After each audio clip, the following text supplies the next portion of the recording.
Dismissal हमारे पास फखर जमान का है। फखर जमान का डिस्मिसल बैड शॉट जनाब, वेरी बैड शॉट। उसकी वजह क्या था? नहीं, उसकी रीजन एक थी। उसकी वजह ये थी कि इससे पहले वो चक्रवर्ती बॉल कर रहे थे, वो इनके लिए मुश्किल थे।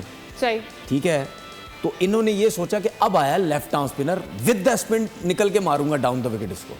वो बॉल ब्रेक हुआ नहीं, सीधा रह गया, जिसकी वजह से टॉप एज चांस अच्छा लिया था। अच्छा चांस इस वजह से मैं कह रहा हूं क्योंकि रन्स भी कहीं करने थे, लेकिन अपनी पूरी बैटिंग को देखते हुए ये जल्दी कर गया। वजह ये थी जल्दी कर गया कि साहबजादा फरहान जो था, आपके 8 ओवर में 45 रन हो गए थे और वो या तो वो करता था ब्लॉक किए जा रहा था। जब आप सिंगल्स नहीं लेते हो ना, तो दूसरे पे वो शॉट को मैं जस्टिफाई नहीं कर रहा, अच्छा, बट जब आप सिंगल नहीं लेते ना तो दूसरे पे प्रेशर आता है कि यार आपने रन तो कर लिया। रीजन क्या है? क्योंकि किसी को सिंगल डबल लेने ही नहीं आता। आप ऊपर से जब आप सिंगल डबल लेते हैं तो प्रेशर उतारते हैं ना। 2025 में ये बात कर रहे हैं कि हमारे बल्लेबाजों को स्ट्राइक बिल्कुल स्ट्राइक रोटेट ही नहीं करना आता उनको। Let's move on to the next one जनाब। अगले जो आउट, उसके बाद तो झड़ी लग गई एक तरीके से।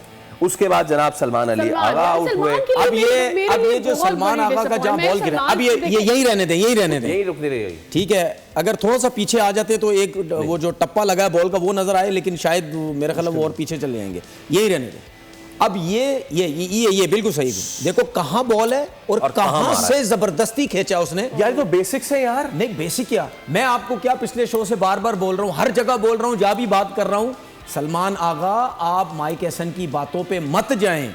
आप अपना गेम खराब कर रहे हैं। आप वाहिद प्लेयर हैं जो सेंसिबल सिंगल डबल स्पिन को खेल। ये बॉल अगर आपने खेलनी थी तो सलमान आगा बहुत अच्छा डाउन द विकेट निकल के एक्स्ट्रा कवर मारता है। और आपको याद होगा साउथ अफ्रीका के अगेंस्ट जो हम जीते थे, तो यही शॉट खेल रहा था सारे। कोच का फर्क था, कोच का जिसने आगे सब ये दिमाग खराब कर दिया। लेकिन रणवीर भाई, ये कोचेस हमारे यहाँ ही आकर कैसे हमारे बैटर्स की टेक्निक खराब कर देते हैं। ये दूसरी टीमों में जाकर तो नहीं होता ऐसे। इसका रीजन है सबके दिमागों में डाला जा रहा है कि स्ट्राइक रेट कहीं गलती से आप तेज खेल लो, बाबर रिजवान टीम से बाहर हो जाएं।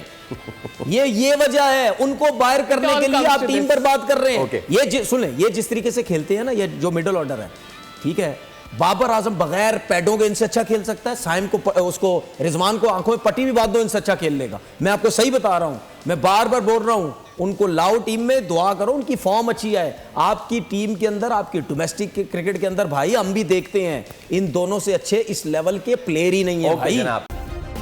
सब्सक्राइब करें और बेल दबाएं ताकि कोई खबर रह न जाए।